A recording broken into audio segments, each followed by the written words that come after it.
Hi, it's MJ, and today I'm here to talk about my university pet peeves. I graduated from my undergrad university in 2014. I went to a small private school. Therefore, my pet peeves may be completely different from your pet peeves or pet peeves that you've heard from other people.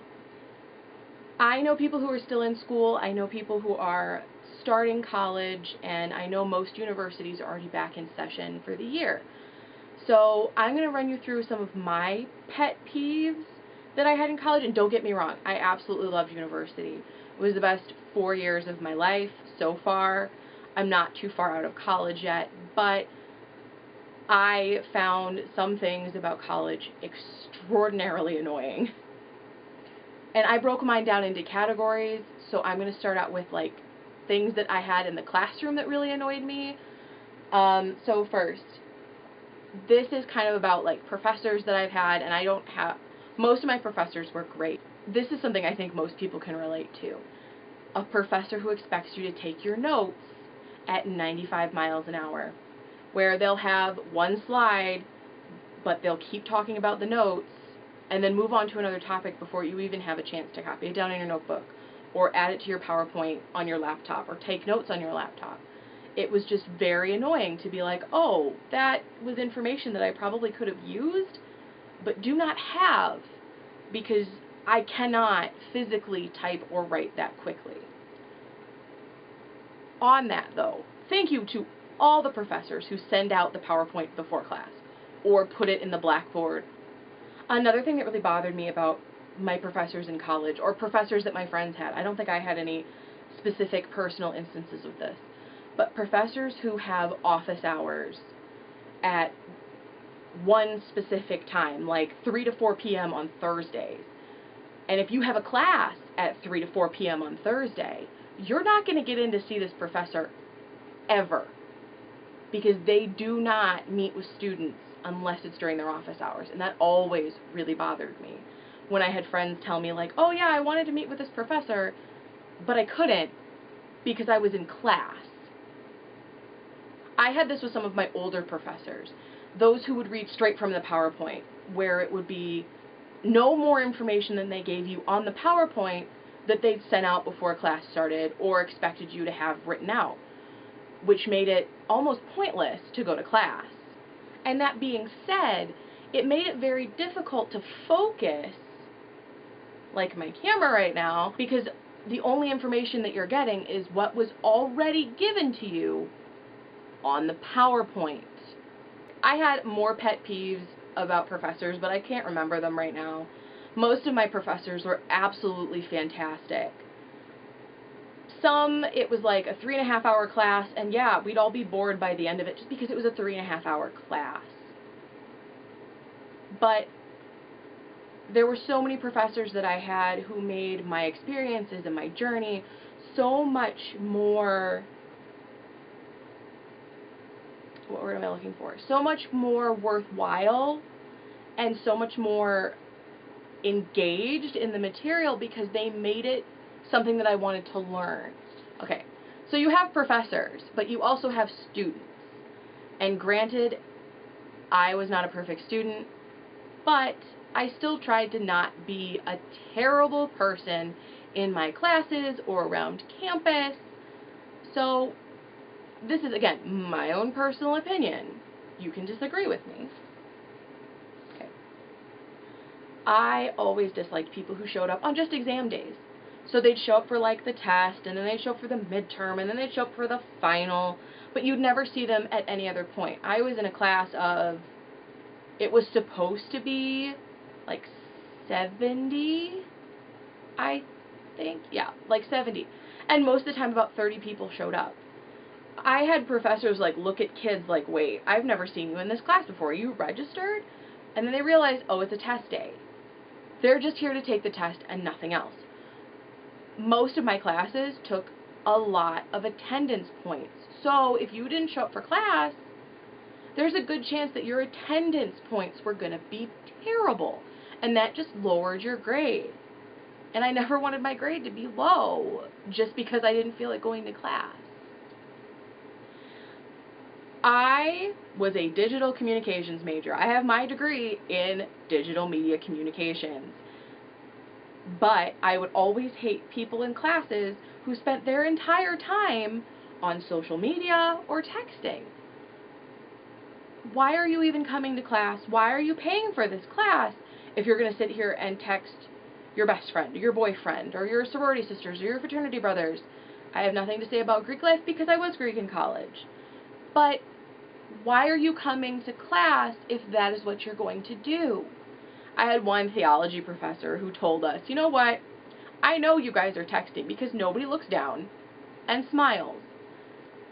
And he called out half of our class for being on their social media or for texting from their phones. So professors aren't stupid. I think that's what college students forget, is professors aren't stupid. They know that you're texting. They know that you're on social media. And whatever you don't get from the class is your fault. I hate group work. I've hated group work from elementary school, from middle school, from high school, from my undergrad, and now from my master's program. Because somebody inevitably will say, hey, can you help me with this? And really, what they want you to do is do their work for them. I have had to take leadership positions on projects because I was the only one willing to do work. So if you're in a group project, do the work. Pull your own weight. Because you don't want someone to sit there and resent you in 4 or 5 years. Because it's not worth it. It's everybody's grade. But I know that if I did most of the work, there's a good chance that my professor knew who did the work in the project. Oh, this is related to the texting and the social media thing. And I forgot I had put it in a separate place. People who would ask questions that have already been answered 5 or 6 times by the professor. I knew people in college who there'd be a question answered, and then somebody else would ask the same question because they were looking down at their phone or they were looking at their laptop on Pinterest. And then they would ask the same question, they raise their hand, ask the question, then they'd get their answer, and then somebody else would ask the same question, just slightly different. I actually had one professor who stopped and said, you know what, I'm not going to answer it again because I've already answered it 3 times. And one last thing about students on campus. Again, I probably have more pet peeves about like people on campus than I can remember, but you know what? Here's mine for now. I really disliked people who would bring a full meal to like an 8:45, 9 o'clock lecture. I understand if you didn't have breakfast or have time for breakfast. I get that. I do. Bring a granola bar. You know, bring a couple. But don't bring, like, pancakes and eggs and bacon and sausage and pancakes. I think I already said pancakes and waffles and hash browns and half of the dining hall just because you haven't had time for breakfast. Or, like, people who would bring, like, full bags of chips and crinkle them the entire time. That was so annoying. And it would stop the lecture because the professor would have to say, hey, stop. I hated that. Because it was just like, it was very distracting. And I feel like a lot of these about students in my classrooms and stuff like that, it's all just distractions. Because I would be sitting there going, you know what, I want to learn this material. And I can't because all of this extraneous stuff going on around me. Don't be that person. Like, it's simple. Don't be someone who is a distraction to the rest of the classroom. You're not learning anything. No one in the classroom is learning anything if there are lots of distractions. I only lived on campus 2 years. 1 in a dorm, and the second year in an apartment. I loved all of my roommates. I loved, in my dorm, it was my sorority floor, so I knew everybody on my floor. It was great. It was amazing. And granted, yeah, it was a little annoying because it'd be like, oh, hey, everybody's doors are open. And it's like, but can I have like 5 minutes? Just like 5 minutes. That's it. Just 5 minutes. But this is more just about the facilities of campus. It's of the dorms. It's of the campus itself. I live in Indiana. And I live very close to the bowl of Lake Michigan. I live in northwestern Indiana. So we get lake effect snow. Which means that we could have an inch of snow on the ground from the normal weather system and then have a foot of snow coming off the lake. So snow removal was a huge thing when I was in college because it snowed quite a bit during the winter. And if they don't clear the sidewalks or clear the sidewalks enough, you can't fit one person going this way and one person going this way on the same sidewalk. I had people almost push me into the snow, even if I had the right of way. Or they'd be walking 5 people abreast, and then you're just like, all right, cool, I guess I'm going in the snow. The school I went to used to be a drive-through campus. You could drive all the way from one end of the campus to the other. They changed that in the 80s, the 70s or the 80s, and so it became sidewalks. Well, we had sidewalks that would connect to sidewalks or connect to nothing, and it didn't make sense. So you'd be like, wait, I need to get from this building over here to this building here, and you'd have to go like this all the way across campus in a zigzag or however, because the sidewalks didn't make sense. I also went to a campus that had a lot of commuters. I commuted my first 2 years of college. And it ended up being like there was never any parking, or parking was always in the middle of nowhere, so you had to run to get to your classes. And that's something that is even worse now. So parking is something that is so important, especially for students who commute to school or who live off campus. When I lived in the dorm, when I lived in my apartment, I just parked my car and walked. But when I commuted, I would park my car, I would go to my classes, and then I would leave. Well, some days trying to find a parking spot was extraordinarily difficult, just because there was nowhere to park because there were too many students who needed those parking spots and not enough parking spots. I was in a couple different campus organizations, so I can't really say much about how annoying some organizations can be because I was in one of those organizations. I was Greek in college. I was in a sorority. I'm a very proud alum, but I can't say anything about Greek life unless it's the very stereotypical, like, hey, we're going to haze everybody. And any organization that hazes, that's terrible. You shouldn't be doing that. That's terrible. Do not do that. I did not like organizations, though, who thought they were better than everybody else. And there were a few organizations on my campus who held themselves very, very highly. Granted, I can't even remember which ones right now, but I know that I would get really annoyed when I would see them because they'd be like, all right, leave me alone. It's incredibly annoying that you feel as if you can walk up to me and say, hey, you should come to our thing. And I was just like, why? Why? I also disliked organizations that interrupted the flow of campus. We had different organizations who would do things around campus during the year, who would be running around the sidewalks and running between the buildings. And granted, that was Greek organizations and regular campus organizations. But it was very annoying because it was like, all right, who am I going to run into today? Who's going to almost run into me as I'm walking to class? I just want to get to class. Please leave me alone. I also disliked organizations, and I feel like these were all the same organizations. I also disliked organizations who tried to push themselves on you. Like, they would be passing out flyers, and if you wouldn't take it, they would, like, follow you. I had a couple times where that happened, and I was like, if I didn't want to take your flyer while you stood at your table, I'm not going to want to take it as you walk with me down the hallway. Tell me about your event. Great. I probably already know about it because I was on the campus radio station. But do not harass me as I'm trying to walk from one place to the other because you think that I need to go to your event, or you think that if you get more people, it will be a better event. I have one more category, and I named it alumni problems. And my first one is the university, like, cold calling. Like, they'll call my house, they'll call, like, my parents, and they're just like, hey, do you want to donate money?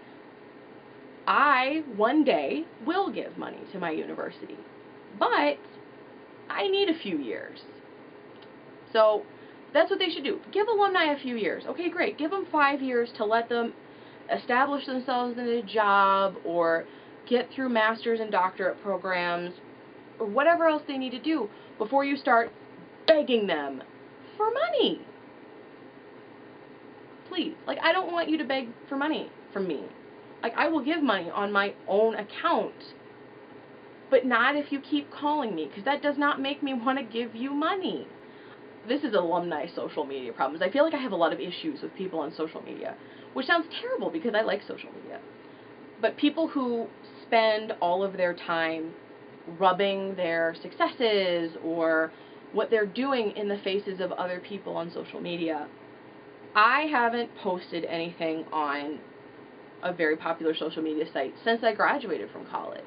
And it bugs me every week, like, well, you haven't posted in 110 weeks. And I'm like, maybe because I just don't want to. But I am very happy for a lot of my friends and my peers who are doing these amazing things with their lives, who are making a difference in the world, who are making a difference in their communities. But I do not like people who almost maliciously rub that in other people's faces because they think it makes them a better person. This is my last one, and I feel like this is a pet peeve for a lot of people who have already graduated from college, and that is missing it. I missed university. I do. It was a lot of fun. I met my friends that I will have for life through university. I found myself at university, and I miss it. Do I miss going to class? No. Absolutely not. I miss the camaraderie of my friends and my sorority sisters and my radio family, and even just random people you'd have in class who would say something funny and everybody would dissolve into laughter. I miss, like, sitting in my apartment at 10:30 at night and saying, hey, you know what? I'm kind of hungry, and everybody agreeing all of a sudden. Or sitting in my dorm room with my roommate and 4 or 5 of my sorority sisters just hanging out because that's what we wanted to do. I miss spending time in the radio station and being with those people and living those moments. But memories are something that time can't take. Memories you have forever. They're not something you can touch in many cases. But sometimes the best parts of university are the memories that you make and the friends that you have and the experiences that you had that have led you from coming out of high school to being an adult, to being someone with responsibilities. And granted, I went back for a second undergrad at a different school, and then now I'm getting my master's. I haven't really left school yet in a physical sense. But I will not have the same kinds of memories and experiences like I did at my undergraduate university. And granted, yeah, I had a lot of pet peeves about school. I think everybody does. But I also had such amazing memories and such amazing experiences because of where I was, because of the school that I went to. And granted, you know what? Pet peeves happen. Annoyances in class happen. But getting through that and coming out the other side with a piece of paper that says your name on it is amazing, because it means that you've done something. You know, you've done the 4 years or the 2 years, however many years you're in school for an associate's, a bachelor's, a master's, a doctorate, any of those degrees. And knowing that you've gone through all of that is such an amazing experience, because it's not just, I'm going to go to class and that's it. It's, I'm going to go to class, and then I'm going to meet a friend for lunch, and then I'm going to go to more class, and then I'm going to have dinner with my roommate or roommates, depending on where you live, and then I'm going to sit on the couch with my roommate or roommates and watch TV and laugh for hours about nothing. And then I'm going to go to bed, and I'm going to do it all over again. Or we're all going to go somewhere this weekend. Are you in? It's spontaneous adventures. It's walking yourself out of your comfort zone. It's joining an organization or a couple that are really important to you. This is going to be a really long video, and I am super sorry. I feel like I had a lot of things to say about all of this, including my list, I printed out a list. That's about how I felt when I was like, you know what, I'm gonna do this kind of video. Sounds like fun. But I think that's all I have for you guys this week, and I will see you next week with another video. I hope you have a good week. If you like the video, you can like it down below. You can subscribe to my channel down below to see what else I get up to. But I think that's all I have for you guys today. So until next week, bye!